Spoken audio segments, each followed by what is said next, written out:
Hi friends, I'm Harpreet Singh Walia, having 20 plus years of experience in information technology. I'm Snowpro Core certified. Before we begin learning about Snowflake Iceberg, let's first discuss the problem statement to understand the problem with the external tables and how Snowflake Iceberg helps us in the same. We will understand Apache Iceberg and concepts related with Snowflake Iceberg and demo on Managed Iceberg table. Following are the problems working with external tables. Slow queries. Queries are very slow when it comes to external tables. Inefficient data processing and analytics can lead to poor performance, impacting the ability to derive insights from the data. Evolve struggle. Tables cannot be altered by adding/deleting columns easily. Every tool connecting to the external tables must manage it individually. No ability to perform ACID updates at scale. It's costly when working with ETL. No centralized metadata available for various tools to access table structures, making onboarding difficult. Onboarding is difficult as there could be lots of Parquet files and on other table formats. No governance. Managing access controls, ensuring compliance with regulations, and maintaining data governance can be challenging. Lack of metadata. Inadequate metadata management can make it challenging to discover and understand the available data within the lake. You can see that there are multiple files and there is no layer to logically relate them with their respective table. Multiple tools will have to individually manage metadata for the tables. Apache Iceberg is an open-source table format for storing large, slow-changing datasets. It was designed to address challenges in managing and evolving large datasets in a scalable and efficient manner. They are designed to be platform-independent and support schema evolution, making them suitable for a variety of data processing tools and environments. Iceberg is part of the Apache Software Foundation and is licensed under the Apache License 2.0. Key features of Apache Iceberg include: Schema evolution. Iceberg supports schema evolution, allowing you to add or remove columns without requiring a full rewrite of the dataset. This is particularly useful in scenarios where the data schema evolves over time. Transaction support. Iceberg provides ACID, atomicity, consistency, isolation, durability, transactions, ensuring that data operations are atomic and consistent. Time travel. Iceberg allows you to time travel through your data by providing snapshots of the table at different points in time. This feature is useful for auditing changes and rolling back to previous versions of the dataset. Snapshot isolation. Iceberg supports snapshot isolation, allowing multiple readers and writers to work on the same dataset simultaneously without conflicts. Partitioning and clustering. Iceberg supports data partitioning and clustering to optimize query performance. This helps in efficiently organizing and accessing data based on certain criteria. Compatibility. Iceberg is designed to be compatible with various storage formats, making it flexible for different storage systems like Apache Parquet and Apache Avro. You can see that table formats store the schema definition and the list of all files belonging to the table. Tools will get table data using the metadata. This way operations performed will be consistent. With this, multiple tools get ACID-compliant transactions on the tables inside the storage. From metadata, it knows what data it has as it stores min/max metadata. It's fast because it knows which exact file it has to fetch for the data. It creates snapshots and time traves also takes advantage. These are the use cases. For the full DML operations table, if data is in open formats, then we use the Iceberg table, else standard Snowflake tables. If full DML operation is not needed on the table and the data is stored externally, then we use external Iceberg tables, else standard Snowflake tables. Following are the concepts you need to know for the Iceberg tables. The external volume establishes connectivity to cloud storage for reading and writing Iceberg metadata and Parquet table data. With this, external tables or stages are not needed. Catalog integration defines the source of metadata and data for Iceberg tables as well as the mechanism for automatic refresh. For unmanaged tables, another system will be the source of truth. Create table combines the concept of an external volume and catalog integration along with the column definition, if applicable, to create an Iceberg table with Snowflake. For managed tables, Snowflake stores and manages the catalog. With that, read and write operations are very fast, similar to the performance of regular Snowflake tables. Zero storage on Snowflake, as files are created in Parquet Iceberg externally. Unmanaged Iceberg tables are read-only and performance is very good. Performance to some extent depends on how Parquet is written. Different systems write it differently, but Snowflake will provide the best possible performance. All these features can be used with the external storage Iceberg Parquet. RBAC, data sharing, row access policies, dynamic data masking, multi-table transaction streams and tasks, replication, Snowpark, tagging, etc. Iceberg tables are the same as Snowflake's. Table data is stored in Parquet format along with the table metadata on customer-managed storage.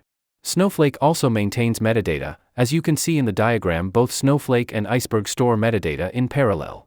Please note that the Snowflake account and customer-managed storage must be in the same region. This has been enforced by Snowflake to give you the lowest possible latency. Let's start with the demo on the managed Iceberg tables. First, we need to create storage in Azure where Iceberg files will be stored. We will create a storage name as Snowflake Iceberg and one container as a customer.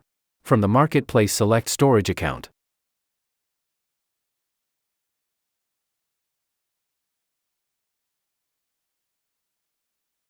Click Create.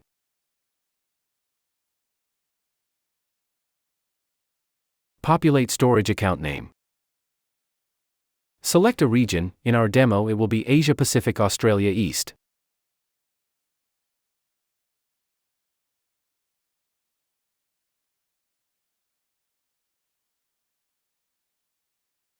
Let's keep it local redundant storage. Click Next. Enable hierarchical namespace. Click Next, no change is needed. Click Next, no change is needed. Review. And click Create.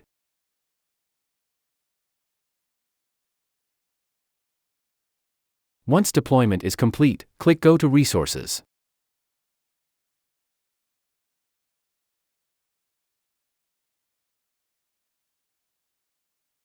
Click Containers in Data Storage.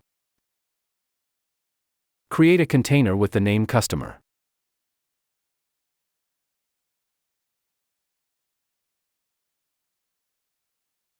After the container is created, get the URL of this container from Container Properties, copy the same, and note it down, as we will need this URL along with the Azure Tenant ID when we will create an external volume in Snowflake. Let's go inside this folder and check. There will be no files at this point. Now let's create a database and schema in Snowflake.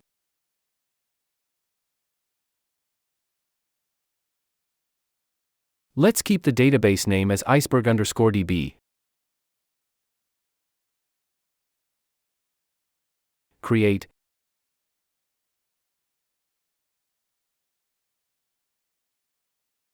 And go inside this database to create a schema. Let's create the schema name as Iceberg_SC.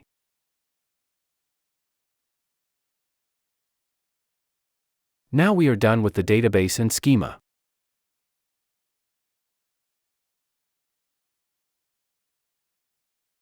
Next, we will create an external volume to integrate Snowflake with Iceberg. In this process, we will need to use the consent URL and note down values of the properties such as Azure Consent URL and Azure Multi-Tenant App Name. Let's open the worksheet and run the command to create an external volume and give it the name Azure_ext_vol. Populate the region. It is the same as what we used while creating the storage. Populate the storage URL that we copied earlier for the customer container. Also, populate the Azure Tenant ID. After successful creation, let's see its definition using the desc command. From the property value, we will extract values of the consent URL and Azure Multi-Tenant App Name. Pass the URL in a web browser and follow the instructions to approve the same. Click Accept.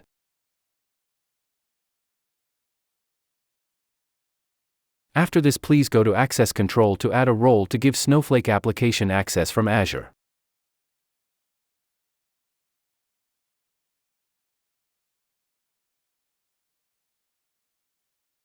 Please search and select Storage Blob, Data Contributor.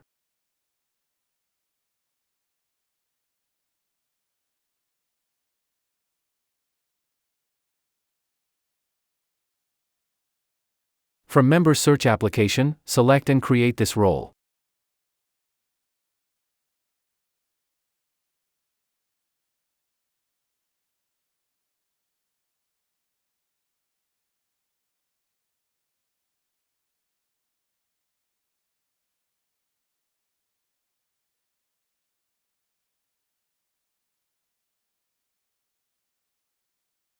Now open the worksheet and create an Iceberg table with the name Customer Iceberg.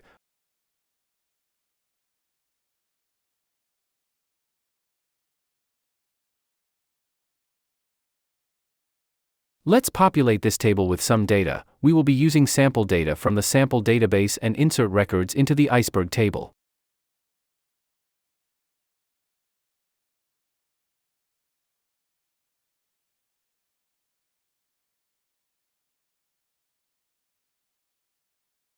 Currently, the customer_Iceberg table is blank.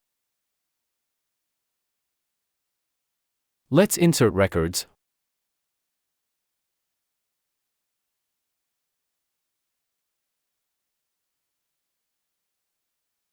$150,000 records inserted into this table, so let's check the same.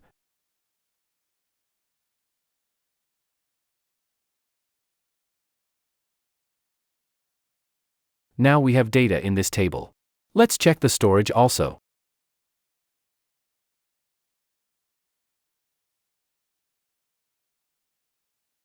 We can see data and metadata folders created.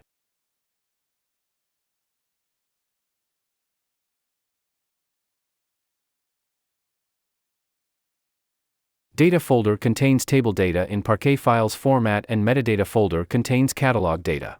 Let's now see time travels as Iceberg supports snapshots, so we will be able to time travel. Let's perform a join with the nation table and run the query.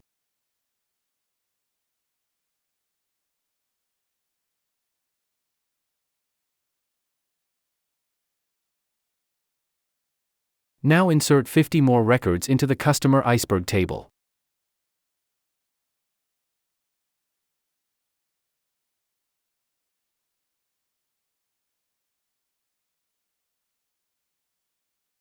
Before we check the time travel query, let's first see the storage. We can see that a new Parquet file has been created as a result of the insert statement. Now let's run the time travel query. This query will give the row count of the table before the last executed statement and after the last executed statement.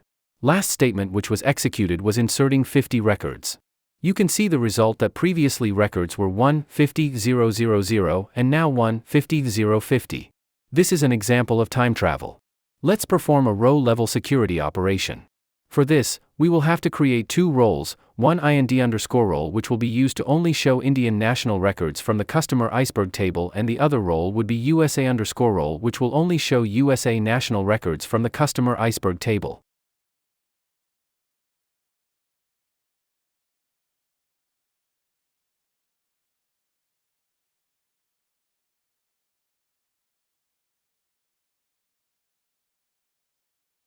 Once roles are created, we will grant this role to the user. We will now create a policy that will apply restrictions as per the role. ID 24 is for USA and ID 8 is for India from the nation table.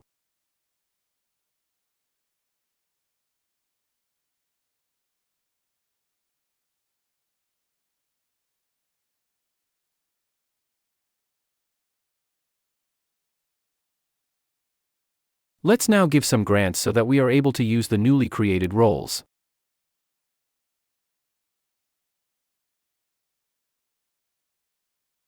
Now let's switch to USA_role to test RLS.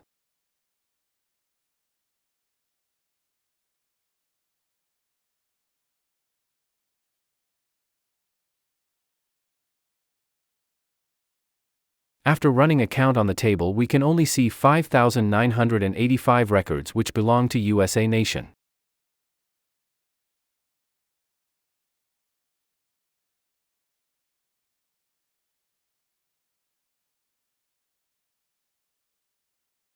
Now let's switch to IND_role RLS.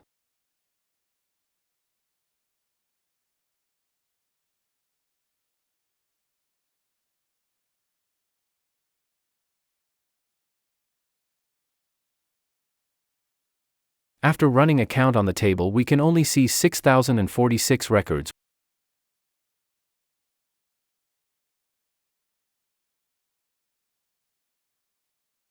This is an example of row-level security.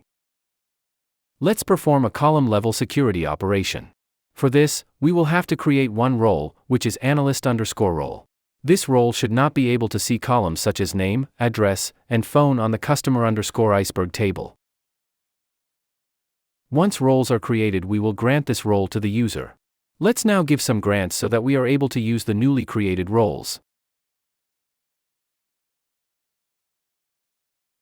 Now let's switch to analyst_role.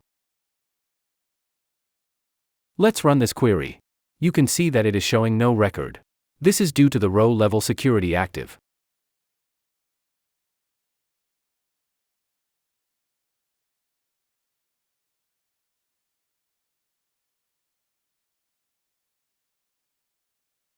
Let's drop the policy and recreate this policy to show all nation records for the analyst role.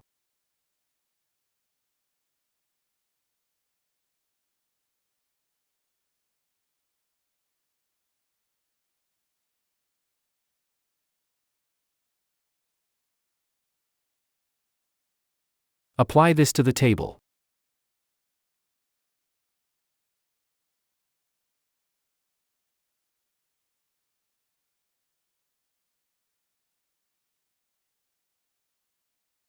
Now check the analyst role with respect to RLS.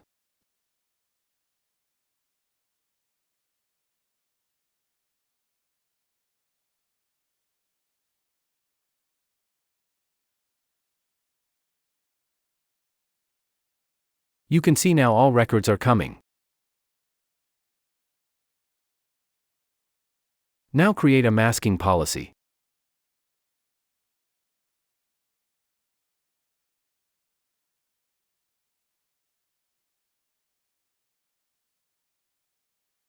Apply this policy to all 3 required columns.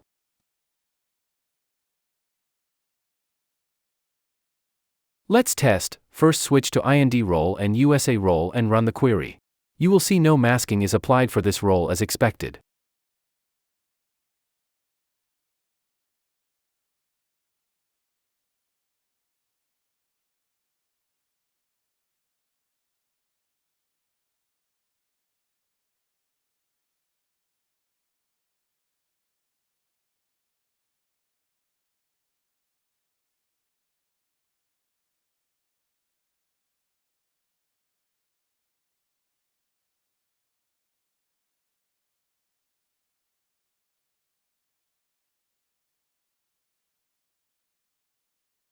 Now switch to the analyst role.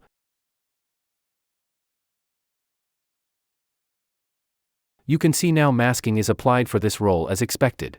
This is an example of column-level security. Let's now check on the storage and see what's happening in the metadata and data folders. You can see many files have been created. Let's now integrate Databricks and access the customer_Iceberg table from Spark. Go to Marketplace and search Databricks.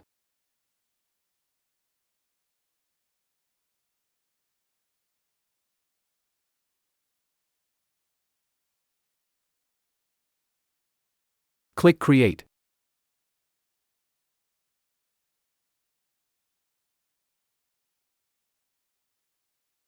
Give it workspace a name such as Snowflake Iceberg Databricks.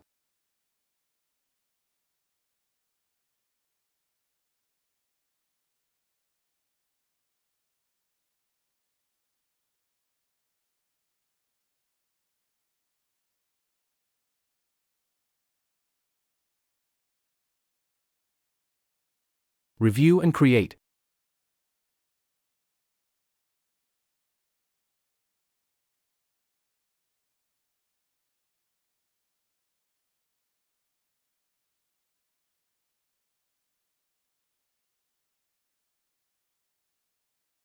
When the workspace is created, then launch workspace.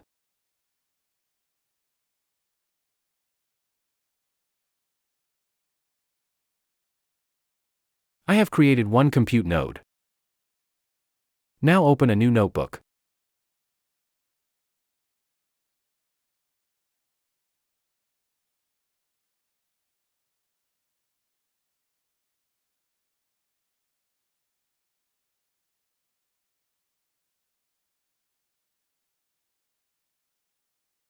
Read the customer_Iceberg table. In this example, we are using IND_role, so it will show only India nation records. Remember the nation ID key was 8?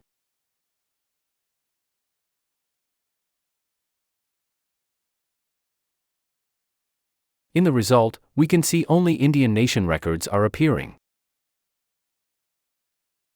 Let's now perform some updates on the customer_iceberg table from Snowflake and check the result from Databricks. Let's check the current phone number for customer ID 60011, note the phone number.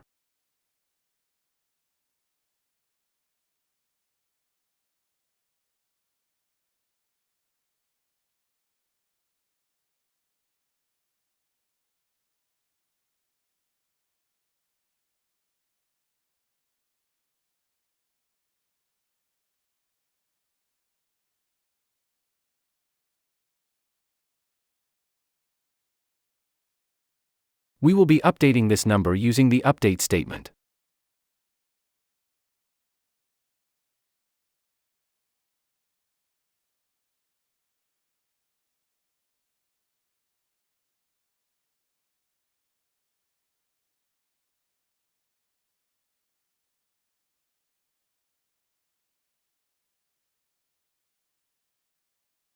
You can see that 2 records are there in the table for customer ID 60011. This is because we inserted 50 more records in the beginning to test time travel. Now the phone number is updated in the table. Let's check it from Databricks Notebook. Let's apply the filter to see the customer ID 60011 record.